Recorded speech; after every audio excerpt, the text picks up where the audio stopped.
Hey everybody, thank you so much for tuning in to our final episode 10 of Conversations in the Wild, a Maverick River podcast.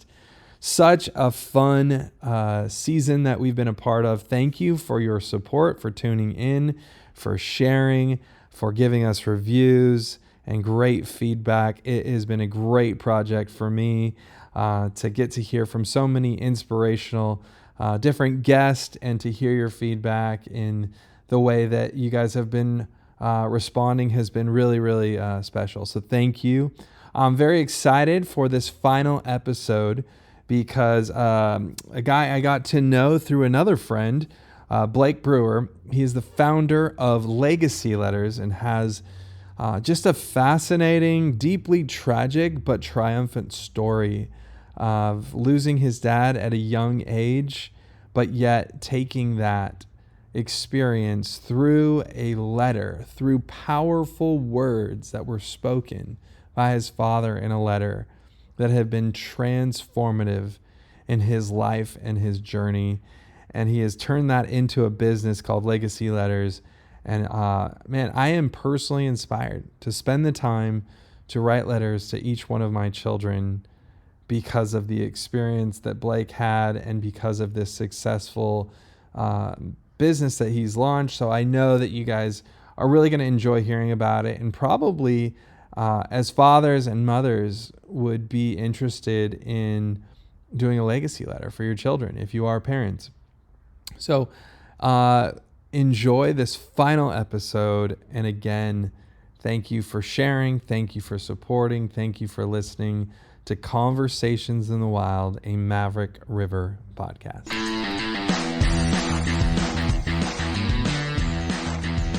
All right, everybody. Thank you for joining Maverick River podcast, Conversations in the Wild. I'm really thrilled to have my friend Blake on the show today, and he has an incredible story of pain and victory, and he's built a really fascinating but amazing business to help us fathers or mothers, I guess really anyone, I should say, to write what's called legacy letters. And he's gonna share all about that. But Blake, thanks for being on the show. So glad to have you. Yeah, Tim, man, glad to be here. I've known about you through Dr. Andy Garrett, my friend, and he just keeps talking you and Mariners up, and so I'm really excited to be here. Well, thank you. We're really glad that we were able to match up because you're, remind me, in what state are you in right now? Tulsa, Oklahoma, baby. Wow, amazing. Have you heard of it? I think so. I think so. Definitely not a place on my bucket list per se, but Oh, it maybe I'm should be, missing out. man. Sylvester Stallone moved here in last year and filmed a show Really? called Tulsa King, man. Well, Put yeah, us on the I map. know the show. I actually love that show. Such a fun concept. So he was probably there for 6 months filming. Yeah, Did you yeah. ever see him or anything cool like that? No, you just see like him in the newspaper. Oh, he was at this restaurant. So Yeah. I'm excited for season 2 of that show. It's a yeah, fascinating concept, but man, it's never bad when Sly's in it for the most part. Obviously, Rocky is the all-time. yeah. Uh, are you more of a Rocky or a Rambo? Is that like, Man, I'm gonna have to go with Rocky right now because that's what I've watched most recently. Um, but now that you're saying Rambo, I'm like, dude, I need to go back and watch Rambo again. All I can think about is that scene where they pull him out of the dirty water and he's got those leeches stuck on him and they're oh, pulling him yeah. off. Iconic scene. So, Yeah. this is very controversial. Which is your favorite Rocky movie? Man, I'll go with the first one because it's just the first one, man. That's the one that got me hooked. Yep. I'm a Rocky 4 guy. Oh yeah. Uh, big time for me was just him training to go against Ivan Drago. Such an epic battle. So that one I loved. So anyway, we're not Absolutely. here to talk about Sly, although I have seen him once here in Orange County, and he completely ignored me when I tried to say hello, but that's okay. I believe it. He's big time. Also, very short man. Not maybe strong, but not tall. Okay, so Blake, I would because when I heard about your story from Andy, I was so blown away by the concept, and just your story is heart-wrenching, but the way that you have totally redeemed this beautiful um, ministry and business with the Legacy Letter Challenge. I'd love for you to just share your story, begin there, and then we'll kind of get into what's come about from that. Yeah, my dad gave me a pretty unbelievable gift, a gift that really changed my life. I wouldn't be who I am today if it wasn't for this. And so I was 19 years old and a freshman at the University of Arkansas, go Razorbacks. And my mom called me about halfway through the year and she said, Blake, we're going to take a family vacation to Hawaii. I said, heck yeah, let's go. Sounds And so great. it was the first day that we were there. I decided to go snorkeling. It was my mom, my sister, my brother, my grandmother, all on the shore. And then it was just me and my dad out in the water. How And old were you again, I Blake? was 19. 19. And so I was out there with my dad, and there's nowhere else in the world I wanted to be than right there with my dad. Um, I had my high school years, I've been out doing my thing. It's not like we spent a ton of time together. I'd been away at college. And so now it's like this special moment. My dad was not perfect by any stretch of the imagination, but I had a really good dad. He was, I would say that he was my hero. So my dad was a hospital administrator, but long before I was born, he was known more as a football player. So he'd been drafted by the Atlanta Falcons to play tight end. But his main claim to fame is that he was Terry Bradshaw's tight end at Louisiana Tech. And so they were best friends, roommates. My dad caught Bradshaw's first ever collegiate touchdown pass. My dad was a very humble guy. And so he hardly ever told anyone that he was Bradshaw's tight end. Hmm. I told everybody. Yeah. It was my claim to fame growing up. And so there we were out in the water, and man, we just kept going further and further out. And the further we went out, the deeper it got, the current got stronger, the waves picked up. And there was a moment where I realized I don't see my dad anymore. And I'm looking through these huge waves, and I couldn't even see through them. I'd have to like wait till a huge wave came, and I'd be at the top, and like, where'd he go? And then I saw him, and I remember thinking, okay, good, there's my dad. Except not good. My dad was struggling, and I could tell he looked right at me. And my dad had this really big, deep, booming voice, um, but he yelled out for help, and it was more like a soft whimper. And so I swam to him as quickly as I could. But by the time I reached him, my dad was underneath the water and he Hmm. was unconscious. And so my wheels were turning. I was like, oh my gosh, what's happening? I dove down. I wrapped my arms around my dad. I brought him back up to the surface and I began to swim with him to the shore. And it was after a few minutes, man, I was already exhausted. And I was thinking, there's no way I'm going to make it. And right at that moment, a nearby snorkeler showed up and he began to help me get my dad to shore. The lifeguards eventually saw what was happening. They came out, got him on a surfboard, brought him all the way in, and they started doing CPR. And Hmm. as I stood next to him, I did the only thing I knew to do. I just cried out to God, God, would you please save my dad's life? And I really thought that at any moment he was going to come to, and that his eyes were going to kind of open up and the water was going to come out of his mouth like you see in the movies. But it never happened. Hmm. And so it went from one of the best days of my life to the worst in just a matter of minutes. I'm standing there next to my dad's body. Like, what the heck just happened? I mean, we are literally just out in the water. And I began to already ask myself some questions like, how am I about to make it without my dad? How is my family going to make it? And so fast forward a couple hours, and now we're back in the condo. I'm sitting in the back bedroom on the edge of the bed, just still in total shock, um, devastation. And my mom appeared in the doorway and she said, Blake, I found something in your dad's briefcase, something that I know he was going to give you on the trip. And she walked across the room and she handed me a letter from my dad. Hmm. And I began to read this letter. And apparently, my dad had written it, been working on it for a couple of months. He had no idea that he was about to die. He had no idea that this would be his final words to me. But as I read this letter, it was everything I needed in that moment. His words just comforted me. There was a sense of peace that just came over me. I felt hope that I was going to make it. And then I felt so incredibly loved. Do not tell me that my dad didn't love me. My Mm. dad took the time to put it down on paper. And so my dad was a man of faith. And so as I read this last line of this letter, I really believe God is the one who allowed him to write it. But he wrote, as you are being faithful to the Bible, you're often going to find yourself in the minority here on earth. But I assure you that in heaven, you'll be in the majority. Love your dear old dad in Christ. And I remember reading that thinking, man, I'm going to see my dad again. Yeah. And so I cannot imagine my life without that letter. So powerful. I'm so glad he brought that on the trip.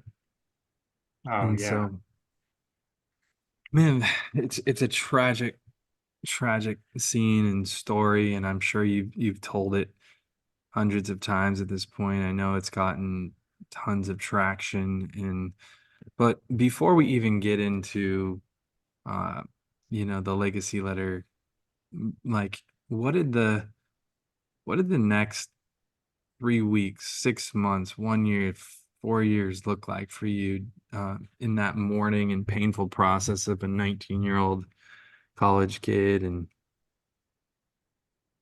That was the first time I'd ever known anyone that had died. And wow. so I was wrestling with, how did this happen? Why did this happen? Um, just, you know, having those flashback moments to that day. I mean, I remember, especially for that whole next year, I'd just be crying myself to sleep at night, thinking, missing my dad, Sure. um, thinking at times is there something I could have done differently? Um, but anytime I started to have a thought like that, it's like my dad's voice was right there saying, no, this wasn't your fault. There's nothing you could have done differently. This was just an accident. And really, I never experienced survivor's guilt. And I would say that my dad protected me from that. And really especially in the next weeks and months, I look back and my life could have gone a lot of different ways. I could have become really bitter at God. I could have made some decisions to try to numb out the pain Right. that could have been life altering. Um, I didn't do any of those things. And I would say during the next 12 months, I grew more in my faith, more my leadership, more and closer to my family and relationships than any other 12-month period of my life. And even had some professional counselors tell me 12 months later, Blake, you grieved this really well Hmm. compared to most people. And I attribute that to my dad's letter. He again protected me from making some bad decisions. His letter I think, really allowed me to have some perspective on life and hope. And um, I would say the best thing my dad did, my earthly father, he made sure I was connected to my heavenly father. Hmm. That's what a lot of his letter was about. Man, I knew exactly where my dad stood about the Bible, about God. Um, as I asked the question, how could a good God allow this to happen to me and my dad and my family? I knew that the answer was not that God was not good. I knew that God was good because my dad believed that God was good. Hmm. And so really I just had um, to trust God. And I got to a spot pretty soon afterwards that I was able to thank God. This is going to sound crazy to some people, but I was able to thank God for my dad's death and to be Wow. and have this just be gracious or Hmm. have an attitude of gratitude.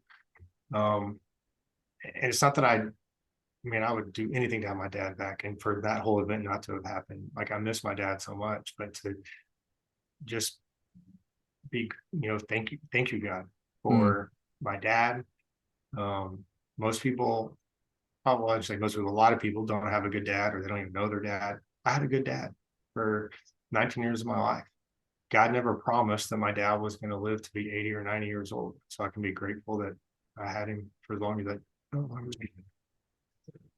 So I think all of that I attribute again to my dad's letter. My perspective on life just changed.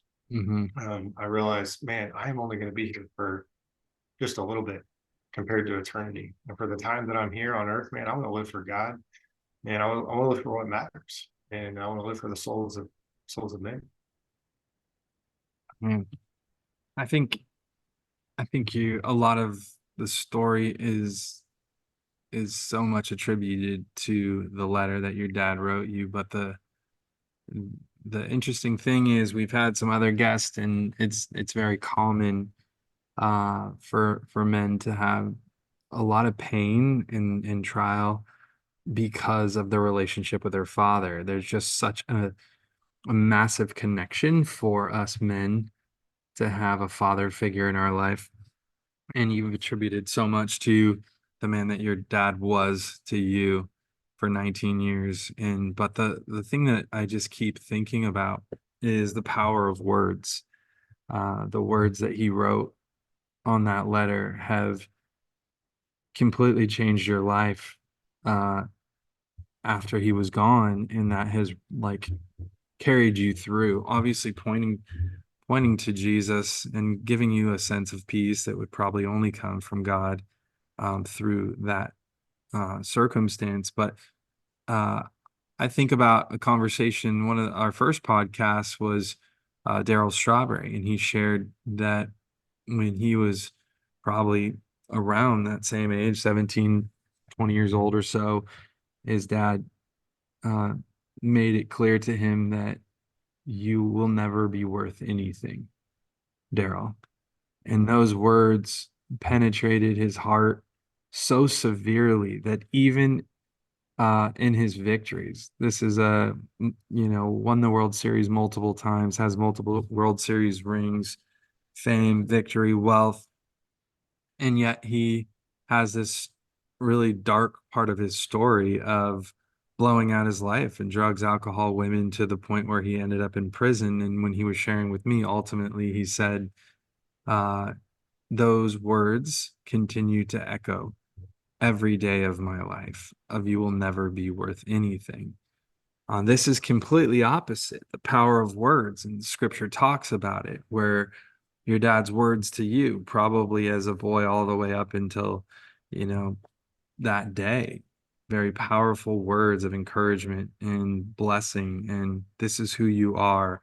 And then this letter that carried you through up until, today.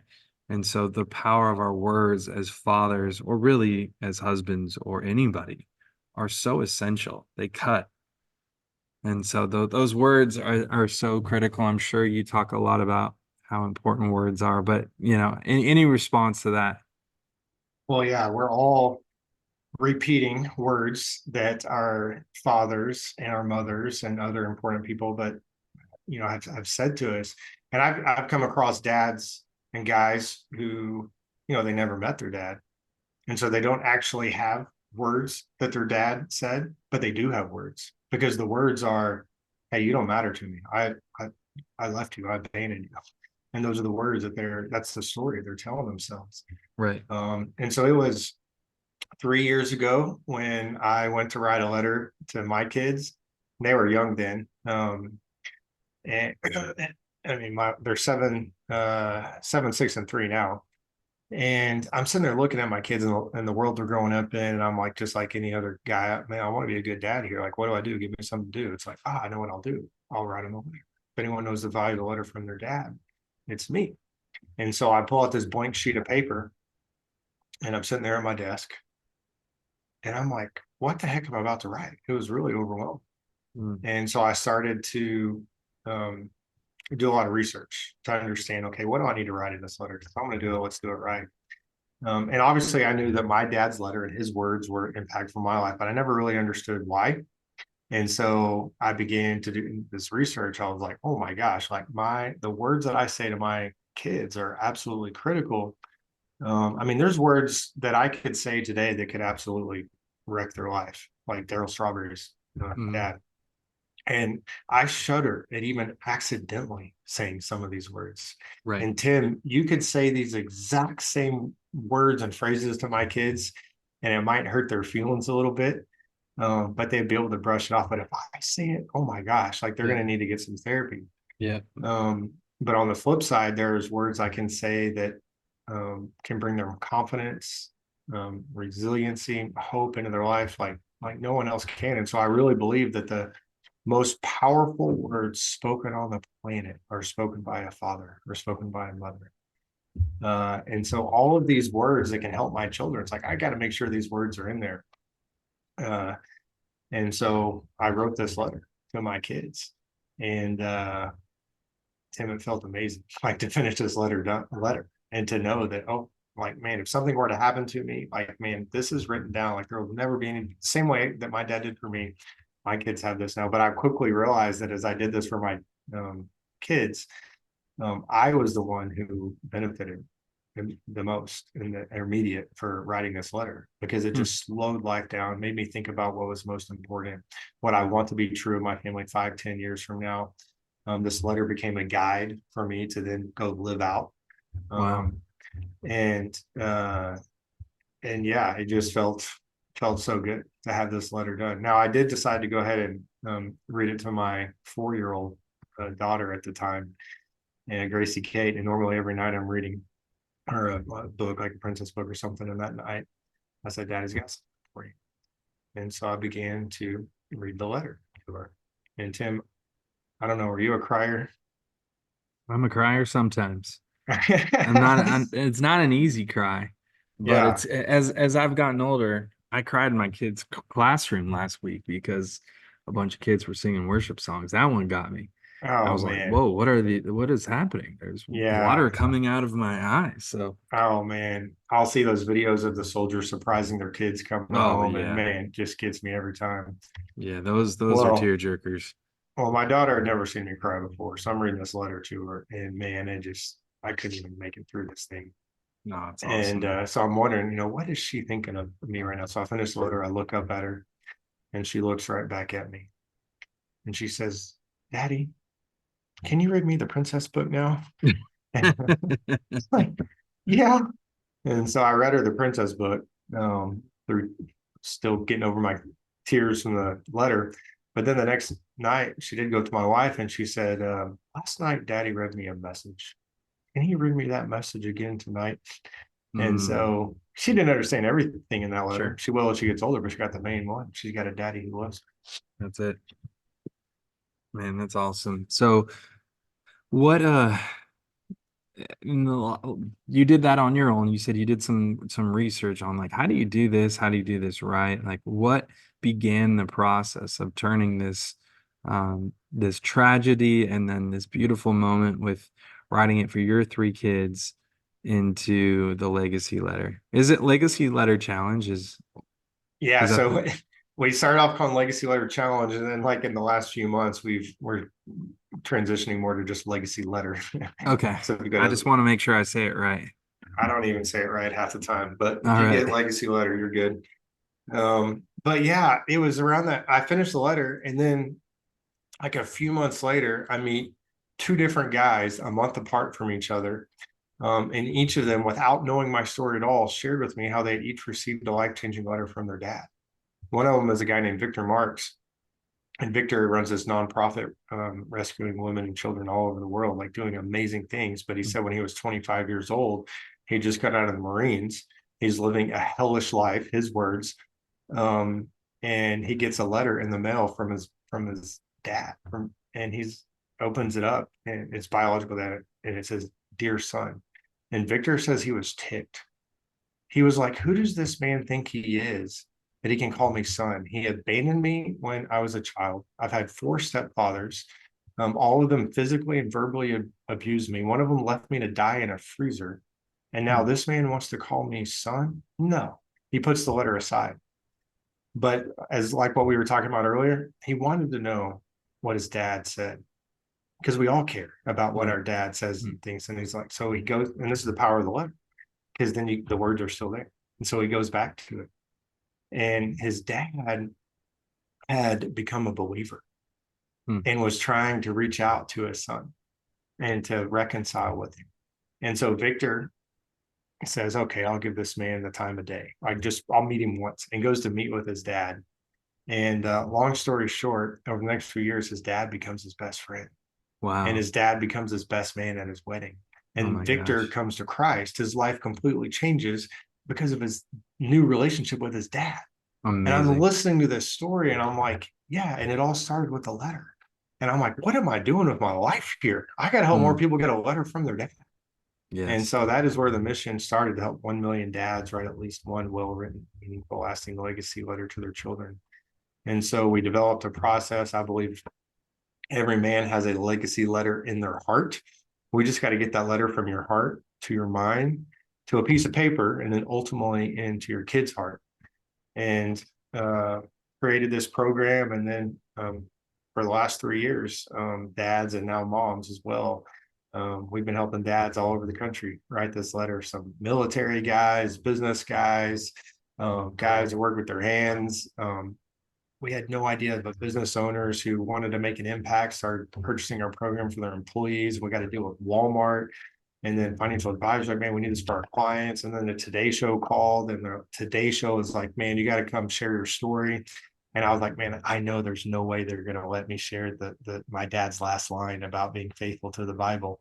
Mm. And man, they shared that on the Today Show, which was pretty awesome that my dad's line was able to get in there like that. And so it's been a wild ride the last 3 years, and just so rewarding to see these dads and moms step up to the plate saying, man, yep, we're going to write a letter to my kids. That's I love it so much, and I love the big audacious goal of we're gonna help 1 million dads. Originally, it was dads, if I'm not mistaken. Now Yeah. it's like open to mothers and fathers, correct? Yeah, dads and moms, and then some. We'll do these workshops, and there'll be people in there who write to their parents, or write to their spouse, or write to another loved one in their life. That's awesome. So it's been going for 3 years. The business began.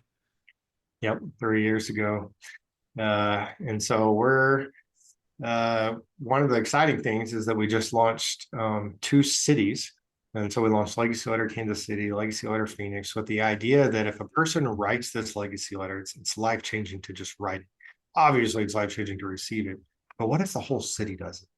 And so we're Yeah. literally Wow. trying to transform Kansas City and Phoenix, and we're going to some new cities in 2025. I mean, 2024.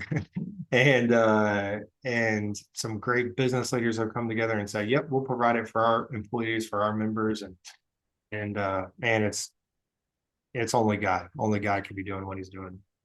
Yeah. And I can't imagine I think one of the things that you said that is important to hear is um, how it changed you.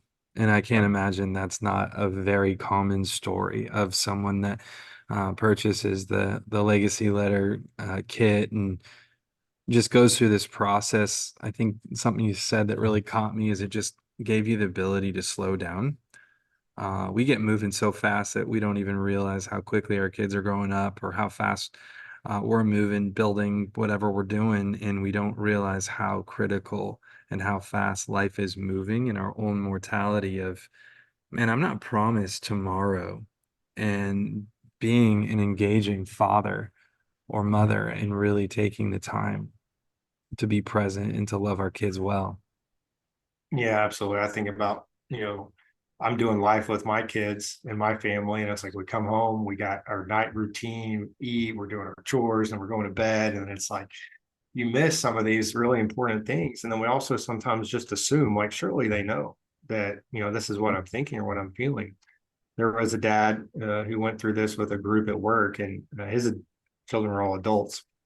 So people will write this letter to their newborn, to their young children, to their teenagers, kids moved out of the house. I mean, there's no bad age. And this dad said, okay, I got 3 adult sons, 1 adult daughter. They know how I feel about them. I don't really feel like I need to do this, but I'll do it because everyone else is doing it. Well, he gets to the end of the letter and finished it. It was like, he was proud of his letter. He got it. He couldn't wait to give it to his kids. Gave it to them Christmas morning.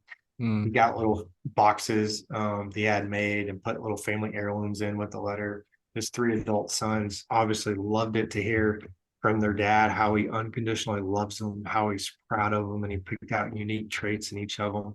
Told him that he believed in them. But then it was his daughter, 31 years old, young mom. She went home that night, read the letter, and she called back to the house, and dad had already gone to bed. So she gets mom, and she says, "Mom, this was the best Christmas I've ever had in my life." Hmm. And mom is like, "Well, we love hosting you guys. We love having everybody." And she goes, "No, mom, it was dad's letter." She said, "That letter has brought so much closure because I was telling myself that dad didn't love me as much as my brothers because he's always hunting and fishing with them and doing sports. So I just didn't think he loved me as much. And now I read this letter and I can see how much dad really loves me." And I talked to Kent, her dad. I said, "Kent, did you have any idea that your daughter was thinking that?"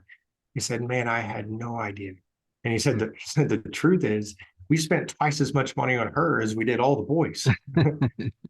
But just like Kent, man, all of us are telling ourselves a story of what we think about our children and feel about them. And then they're telling themselves a story about what they think we think about them. And there's no way that the story matches up perfectly. And Right. so this legacy letter is very much about getting the story right. And, if I ever have a doubt, man, did my dad really love me? Man, yeah, he did. I can go back and read it right here. It's as clear as day. And it's kind of like the evil one likes to do that with us with God, right? Man, did God really say? Right. Absolutely. Yeah, he did. We can go back to God's word and we can see it. And it's amazing. Like there's a reason I got to get in the word every day. I go back to church on Sunday and I'm like, and there's these truths that I hear. We have we go to an amazing church here in Tulsa. And it's like, that's not the first time I've heard that before. It's like, man, I needed to hear it again. And the same Yep. thing with my dad with these things that he wrote in this letter. It's like when he wrote that letter and I read that, it's not like it was some new concepts in there. It's like, no, I wasn't surprised by any of it. But then I continue to go back to that letter and I'm reminded of the things he said every time. It gets me back on track and also see it from a different angle. And I'm like, oh yeah, I see that because now I'm older, different my life experience. So same thing with God's word, same thing with my dad's letter. And really, what was my dad doing? He was just doing the same thing our Heavenly Father's done for us by writing a letter. Man, there's so many different directions and questions I could ask, and one of the things is a little bit more practical. Yep. Is just how what does the process look like? I buy the kit. Is it come to me digitally? Is it something that gets mailed out? What is that process generally? How long does it take uh, a father or mother to write this, and how's it work? Yep. People go to our website and you can sign up for the master class. We have the all digital version, and if you want the kit to be mailed to you, we can mail you a kit as well. But someone can sign in and right away have access. We have for each section of the letter, the intro section, the apology, I love you, I'm proud of you, I believe in you, the memory section, the advice section, which is really fun to come up and think through. Yeah, what is my best advice Mm, for my children?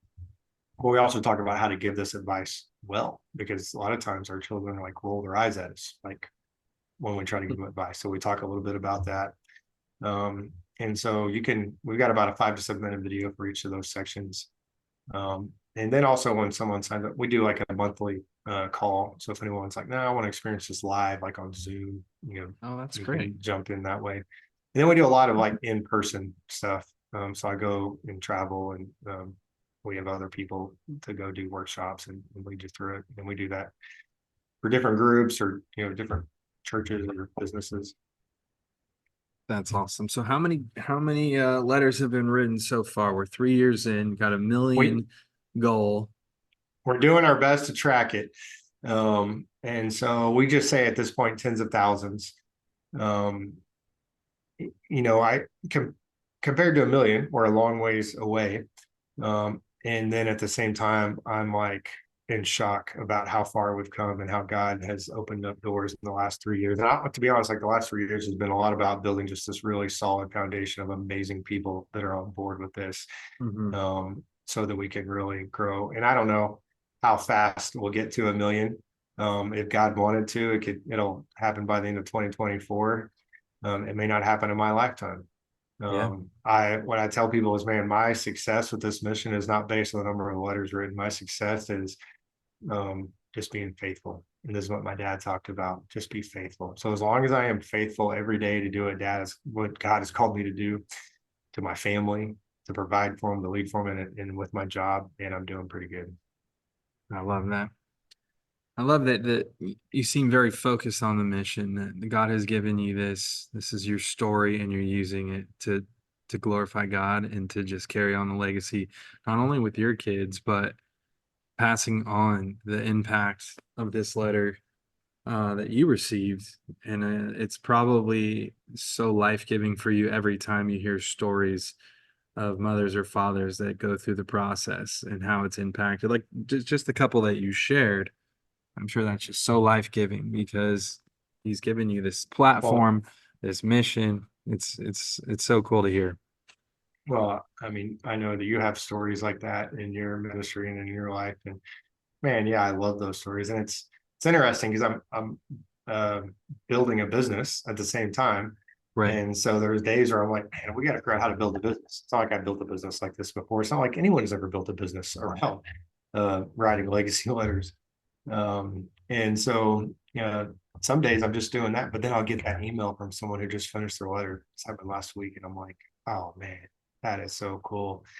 And people are writing their letters to sometimes to people to their kids they haven't talked to in years, and they Wow. just want their children to know, like, come back home, like I love you, like all is forgiven, come back home. And man, I hope that their children come back. I hope with anyone who writes their letter that the thing that they're trying to accomplish with their letter, man, happens. And there's so many great motivations and reasons to write this letter.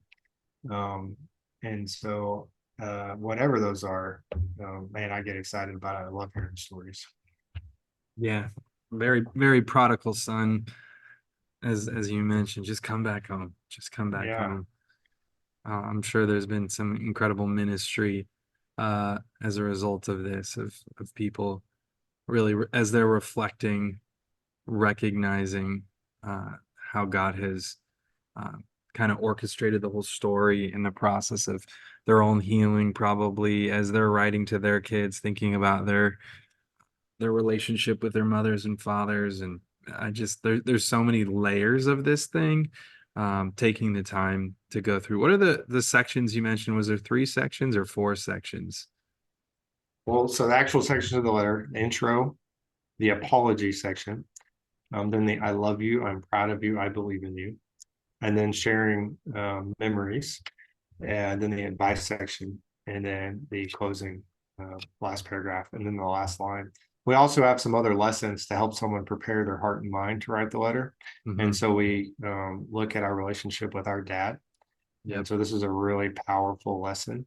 And it's called The Letter Your Father Never Wrote You. And then Wow. there's a lesson that's more looking forward of what you want to be true. And Mm. sometimes you get done with those lessons and you're like, oh man, okay, this whole thing was worth it just to do those lessons right Right.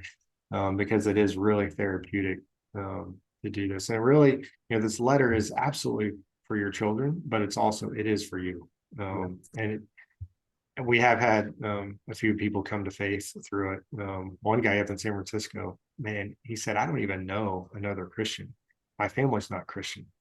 And through this process of writing the letter, he ends up coming to faith, gets Mm. plugged into a church, sends me the picture of him getting baptized at his church. And then like a year later, his wife was getting baptized at that church with the kids watching on. And I'm like, oh my gosh, this is what it's all about. He told me, he's like, how could I not be thinking about God and where I came from and all of those things as I wrote this letter?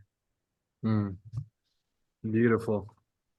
Oh, Blake, thanks for sharing all this. It's such a cool ministry, cool business, and I love that you've taken it this far, and I know that God has a great plan for it. And I'm inspired to write a. I got 3 letters to work on now, so I got homework as a result of this podcast. But uh, I know that God has great plans for it. I like what you said. Even, man, we could hit 1 million next year, 2024, or we could it could be a lifetime. But that's not up for you to decide. You're going to be faithful to the call, and that's a beautiful thing. So my encouragement to the listeners is to Write the letters. We'll definitely in the notes section, legacy letters. We'll put all the ways that you can do that. But even before then, because it could take some time to really put pen to paper and all the thought and the process, is how do we recognize our words? God has entrusted us, if you're listening and you're a father, with kids. And we know that those are his kids first, but he's entrusted them to us, individually picked us, chose us to be fathers and mothers, if you're listening. But what we do with that is so critical. And in the meantime, our words are essential. And I think you said something like it earlier. It's like, man, I get nervous sometimes. It's like our words are so weighty, and we're not perfect, we're far from it. And the reality is, yeah, sometimes our words could hurt our kids, but how do we restore that? How do we redeem that? And we can become really good at talking to our kids and apologizing and just sharing, hey, dad's not perfect. I got way more frustrated and upset with you than I needed to be, and that's not okay. And I've tried to become really good at apologizing to my kids in my own process of sanctification. And I got young ones, and so do you. And man, it's not easy.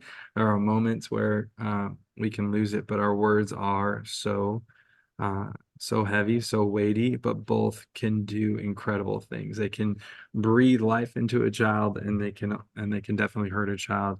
But how do we navigate that with the Holy Spirit and become great fathers and great mothers? So thank you for giving us a means to kind of do that. And I think at first I was like, man, this is kind of a strange process, because it feels like if I die, that this is what my kids will have, and that may be the case. Um, but also it's about the now, even if no one passes too early or whatever. This can be a process where it can be beautiful if you get to give, like you did with your 4-year-old. You can give this to them before anything's wrong with you. So I think that's something that I had to grab onto at first, Blake, of this isn't just like, oh, just in case I die, I wrote this letter, you know? And so I'm sure there's a Yeah. lot of people that have Oh done yeah, that. you hear my story, and that's kind of, oh, this is like, but here's the thing: my dad was going to give me that letter that weekend, no matter what. He That's it. recognized his 19-year-old son needed. The truth is, I needed my dad to write that letter probably sooner. I think about my Yeah. seventh grade year, and I'm like, yeah, I was really insecure my seventh grade year. I could have used that Mm, letter. And so it's very much about getting our words, the most powerful words on the planet, into our children's heart, into their life. And especially now with everything that's going on in the world, like we have more competition. Like they get on yes. social media, and there's who knows who's speaking into their life. Right. And there's just more opportunities for shame. Yeah. um, there's you're on social media, and you can compare yourself, who got invited to the party on Friday night and you didn't get invited, and all of a sudden you these moments of insecurity. And so we've got to help our children have a really strong identity Um, of who they are, be confident. um, and so I feel for our children. Like it's really hard to grow yes. up right now. And Hmm. so this isn't a time for us as dads to sit back and be like, well, if they needed something from me, they'd come tell me. No, they need us. We Yeah. got to come in. We got to come in strong. We got to do whatever it takes to get these words into their life. That's it. I think that's so important that don't wait. Don't wait to instill the identity and who our kids are. Begin the process. A father and mother are the two most important, the loudest words in a child's life. And so if we can give them such a strong sense of identity, security, self-esteem, that there are other voices, and there's a million things that they're being distracted and causing disruption, that we can give these strong, powerful words of truth and affirmation that, for me and for you, Blake, would be also grounded in Scripture and how God sees them and how we see them, so that when the world throws stuff at them, they know who they are, and that they will recognize a lie and they will recognize truth. So that is an amazing, amazing thing that you shared there. Well, anything else we need to know to just encourage the listeners to, anything you got going on specifically within the business, other than us purchasing the legacy letter? Anything else we need to know? No, you just go to legacyletter.com. If you're in a situation where you have employees or clients or something like that, and you really want to make an impact on their life, we'd love to partner with you. And feel free to shoot me a message. I'm on LinkedIn, so follow me on LinkedIn. Just go to my personal account, Blake Brewer. Um, but yeah, Great. I think that's also, I'm glad you made that point, because this isn't just for the fathers or mothers listening. If you're a business owner and you recognize how important this process could be for your team, your employees, your business. I know that that's been something that you've done a lot with. I mean, you even mentioned Walmart recognize the power in this activity, in this process. I'm sure that could do more for an employee than many other things that we do, uh, in giving them the gift of going through this process of the legacy letter. So make sure you guys check that out. Blake, it's been an honor and privilege. Thank you for your vulnerability and sharing your story. I know I'm inspired, and that's our hope, that we would inspire guys to just be authentic, to be real, and to really recognize um, how important our words are, and uh, to just to love our kids. That's the big thing that really jumped out at me is, how am I going to continue to grow in being a great father? So, loved having you. Thanks for being here. appreciate you, Tim.